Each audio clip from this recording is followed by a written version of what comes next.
morning, students. Welcome to my English class. We are in the process of completing the lesson January night. Today's paragraph, you are advised go through the page number 28. A dark January night. In the sky, even the stars seemed to be shivering. At the edge of his field, underneath a shelter of cane leaves, Halku lay on a bamboo cot wrapped up in his old shawl, shivering.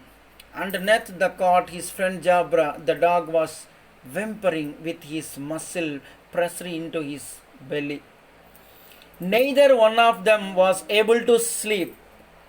Halku curled up and said, "Cold, Jabra, didn't I tell you in the house you could lie in the paddy straw? So why did you come out here? Now you will have to bear the cold.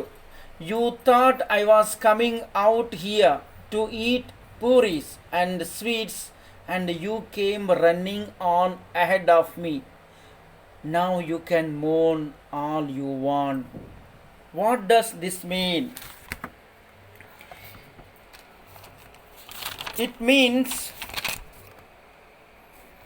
in the dark January night, it was so cold that both Halku and Jabra couldn't sleep. The other explained that even the stars seemed to be shivering of the coldness.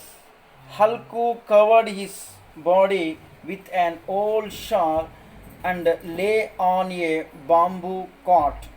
Under this cot, Jabra the dog was whimpering, moaning.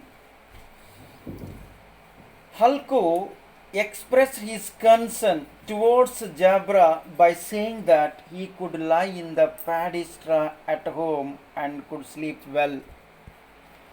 The next paragraph, Jabra raised his tail without getting up, protracted his whimpering into a long yawn, and was silent.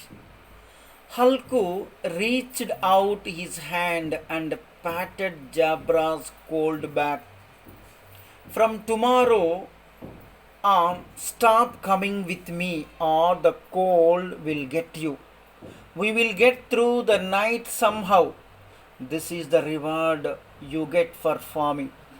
While we do the hard work, somebody else gets the joy of it." What does this paragraph mean?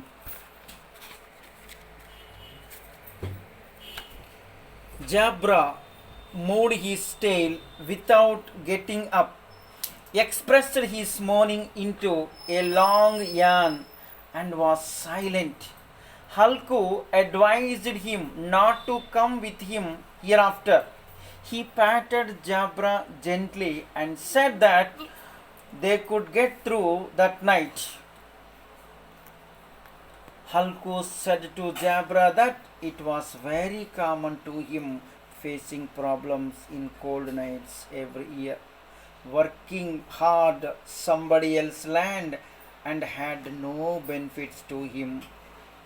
The next paragraph, Jabra looked at him with eyes overflowing with love. "You have to put up with just one more cold night. Tomorrow I will spread some straw. You won't feel the cold." Jabra put his paws on Halku's knees and brought his muzzle close. Halku felt his warm breath. Jabra, the dog, looked at him with eyes overflowing with love. Halku had to guard the crop one more day. Jabra came very close to Halku for his warm breath. The next paragraph, Halku lay down like some kind of witch. The cold weather continued to torment him.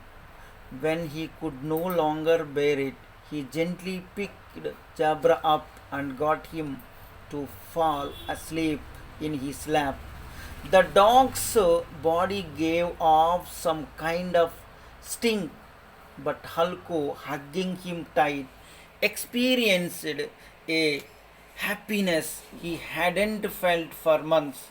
Jabra probably thought he was in heaven, and in Halko's innocent heart there was no resentment of his smell. He embraced him with the very same affection he would have felt for a brother. He was not crippled by poverty yet.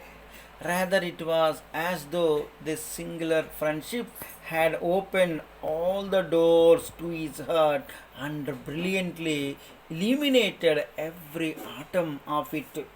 What does it mean? It means that Halku lay down. The bitter cold weather continued. He could not bear it. So he picked Jabra up and made him sleep on his lap. Halku felt very happy, hugged him tight, though he was getting foul smell from the dog. Jabra felt that he was in heaven. And one more, next paragraph.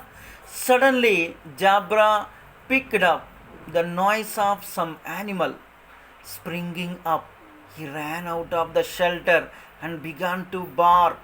Halko whistled and called him several times, but Jabra went on barking. What does this paragraph mean?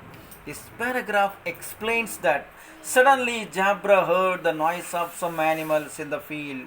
He ran out of the shelter and began to bark. Halko called him, but Jabra went on barking. Thank you.